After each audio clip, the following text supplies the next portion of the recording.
So back in 2015, early August, my friend Justin and I wanted to do a bush plane drop into Wrangell-St. Elias National Park. Now Justin's kind of same height as I am, but kind of a heavier set person. But despite his appearance, he also runs marathons and scales mountains, which you really expect looking at him. He also tends to be kind of anti-authority, the kind of person that would see a mountain and just start going up it and figure out the safety part on his way up. And I'm kind of the same way as well. And so because we were both kind of obsessed with glaciers, both going inside glaciers, onto them, over them, we really bonded based off of our mutual love of the ice. So for us, we wanted to go to this place called Iceberg Lake, which is advertised as the crown jewel of the Wrangells. So we get to McCarthy, and our bush pilot company says, well, there's lots of people right now at that park or that area, and we're kind of concerned about the human impact if we had even more people there. So they weren't very comfortable with taking us to this awesome place, which kind of made us a little mad because we weren't paying them for their opinion. We were paying them for the flight to get there. So they're like, well, there's this other cool place called Ross Green Lake. And Ross Green Lake is not advertised as the other crown jewel. It's just Ross Green Lake. But we figure, okay, as long as there's no bushwhacking involved, let's try it. There'll be glaciers there. It's the Wrangells. You can't really go wrong, can you? So we get on the plane. Our bush pilot, who I won't name because this is being recorded, but really cool guy, kind of tall, maybe 6'5", very skinny leather jacket, maybe 20 years old. Jacket, kind of fraying apart at the ends, so is his hat, a plaid shirt. And the best part was, he was just as psyched about going to this place as we were to hike it. So he was really enthusiastic about flying and everything like that. So we land, we come into this valley, and as we're landing, we come onto a sandbar that's probably about 40 or 50 feet above the riverbed. And you've got hanging glaciers everywhere. These are just really gorgeous areas. And so we unpack our bags, he takes off, and once we no longer hear the airplane, I look around and realize that, wow, we're the only people within about 20 miles. Like, this place is remote, and it's just us here. And it was kind of a really daunting feeling. And I'm looking up at where we have to hike, because the airstrip is about a mile from the actual lake. And so Justin and I, we look up, and there is just this cliff of alders we have to scale. So now, not only are we not at Iceberg Lake, we're also bushwhacking up a cliff. And there are bees on the way, so little beehives here and there. And I did not know this at the time, but Justin is allergic to bees. And he did not bring any medicine because why would you encounter bees on glacier ice, right? You would not.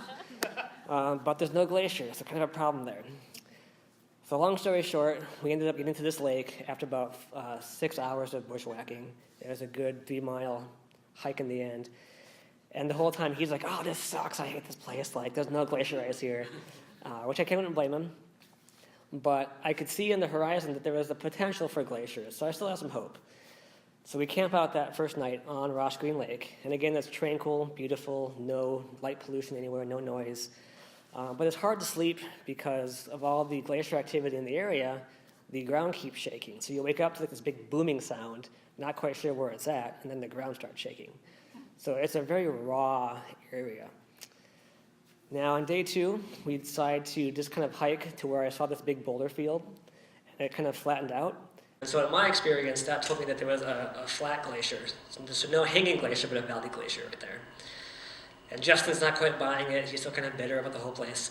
But we hike anyway, and once we get over this ridge, we see this huge glacier, nice and pristine. It's creating this big lake, and on the edge of the lake is a sandy beach without a single print on it. So we have our own pristine private lake. And at that point, we're like, all right, this place will work. This will be fine.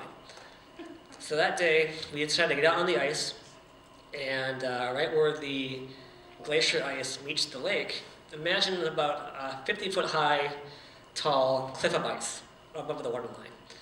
So he and I are kind of skirting that line, checking things out, getting some cool pictures, and eventually he wants to have coffee, because he's a big coffee guy, and I am not. So I find this really nice spot where there's a smoothed out divot, and we go and kind of check it out. The problem is it's very windy, and so he finds a spot nearby, kind of off a slope, but out of the wind. So I'm like, well, okay, it's not quite as even, but we'll try it. So he's making coffee, he has the Jetboil out, and the Jetboil is very loud. And all of a sudden, everything kind of shakes very subtly. And I'm like, hey, what's that? And there's like this really weird gurgling noise. And so I think it's the Jetboil, but our Jetboil is off. So I'm like, oh, that's kind of odd. And then right when I said that, right where I had suggested we camp out and have lunch, this giant geyser of ice water explodes out of the glacier and into the lake. And so Justin looks at me and is like, you wanted to go there. And I'm like, yeah, that was my bad. So that was our first brush of death out of 3 on this one location. So day 2 comes around, and our goal for, day 3. And so our goal for day 3 is to see, okay, how high up the glacier can we get? Because on the other side of these mountains is what's called the Bailey Ice Field, which is an enormous glacier field. And that's kind of what his goal was, to be able to get onto this ice field and say that he was there. But the mountains rise about 6,000 feet straight up from where we're at, so going in the mountains is not a feasible idea. But it's possible to take this glacier up and over. So we're kind of hiking up the glacier. We have our crampons on, and for those of you who don't know, crampons are basically shoes with giant spikes on the bottom for digging into the ice.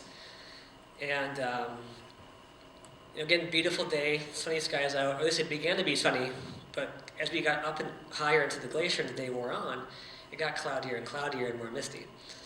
So we're navigating along these crevice fields and up some of these ice falls, trying to get as high as we can. We get about 2,000 feet from where we first started. And we come to this spot where we just can't go anymore. So we have these giant shards of ice everywhere around us. We look down and it's just these black abysses of nothing everywhere around us. And we just cannot feasibly, safely continue where we are. So we get some pretty cool pictures, and then we make our way down. So this whole time I have Justin leading us. And as we come down, now that we're actually up high looking down, the glacier looks very different. And so it was really hard, almost impossible even, to find the same route we had taken up to go back down. And so there's a few sections where we got turned around. Either there was a big crevasse field right there, and so we just could not jump across it safely, or there was what's called Mulan, which imagine just a giant hole of death. So meltwater comes in, you look down, and just a hole going into the glacier. So bad news. So he begins to freak out, thinking, oh man, we're not going to be out on this glacier until nightfall, and he was getting kind of nervous. So I go ahead and I take the lead. And so I'm kind of just using the natural curves of the ice, trying to make our way down as we zigzag back downwards. And I hear this yell, and I look back, and Justin's not there. And I'm like, where did he go? Because my mind knows that something is not right here, and I should be a little bit more concerned, but I'm just not quite sure how concerned to be yet. And so I'm like, Justin? And I look down, and I see him clinging for dear life, his bare hands cut on the ice. And he is just holding on to this ridge, like, dude, come help me out here. So, because we're on this ridge of ice, I can't just run, because the worst thing that could happen would be I run, I trip, and then I knock us both into the crevice. That would just be a bad day for both of us. So I kind of very quickly walked over to him. I grabbed him, helped get him on his feet. And at that point, he was really freaked out, saying, all right, we're going to die on this glacier right now. You need to press the button. And so he's referring to my inReach that has a GPS signal. And so I kind of try to calm him down, saying, look, we're not at that stage yet. Let's not call search and rescue in Anchorage quite yet. We're still alive. And so now I take the lead, but now we're staying very close together. So in that case, in case any of us trip, the other person can catch us. And so I figure our best course of action is to go towards the edge of the glacier where the ice meets the mountain, because at that point we have all these boulders, and we can walk on the boulders, and that way we won't be on the ice. It's still just as dangerous, but it's not ice. And so at that point it was more of like a psychological call. The problem is, though, now at this point it's raining, right? So you have all these boulders, some of which are car-sized, and they are perfectly balanced on this ice, and now they're also all wet. So it took us about 3 hours to go maybe half a mile in this boulder field before we safely got back to our campsite on the beach. We kind of had like a big, like, oh, thank you, we made it. Like, no one died. And so on our final day, the next morning, we figured, all right, the weather's getting crappier. We should just head back to the airstrip now because it's going to be an all-day hike again. And so we hiked the alders. We actually find the path we should have taken going up on the way down, but there's a lot less trees. So I was like, oh, I guess they weren't quite lying about the no bushwhacking part. And so we call on the inReach. I give them a little email saying, hey, if you have time, we're at the airstrip now if you want to pick us up, but if not, we'll see you guys tomorrow afternoon. And so they gave me an email back and say, oh, that's great, we'll have our pilot out there. And we waited about 40 minutes, and then our same pilot who dropped us off was now here to pick us up. And so he was like, dude, how was it? And so we were kind of telling him some of our adventures and mishaps on the way. And he was pretty cool because we still did not get to see the Bigley ice field. And so, which was what was Justin's whole goal for being in this place in the first place. So he asked the pilot, hey, can you just fly up over the mountain so I can at least just see it? Because I just want to see the ice field, because it's just right there. And so the pilot said, cool, I can do that. Maybe just give me a few bucks for the extra gas I'm spending so my pilot doesn't get mad. And we're like, okay, that's cool, we'll give you a tip to help cover that extra distance. So he begins to wind his way up into the air, and he finds a spot where the mountains kind of slope off, and there's like a little pass. And as he's going into the pass, I keep feeling some turbulence in the air. And I know a little bit about flight, and so as his angle of attack is increasing and increasing, we should be going higher and higher, but we're not. We're kind of staying right where we are. So we have a downdraft keeping us kind of stuck at our current altitude. And he even says the same thing too, like, sorry guys, I would love to be able to go over this mountain, but it's just not safe. There's a downdraft. We can't clear it safely enough. So he goes to then descend, and then watches the flaps from the airplane go to descend, but we're not moving. We're still stuck at that altitude. So we're basically in a river of air, stuck where we are.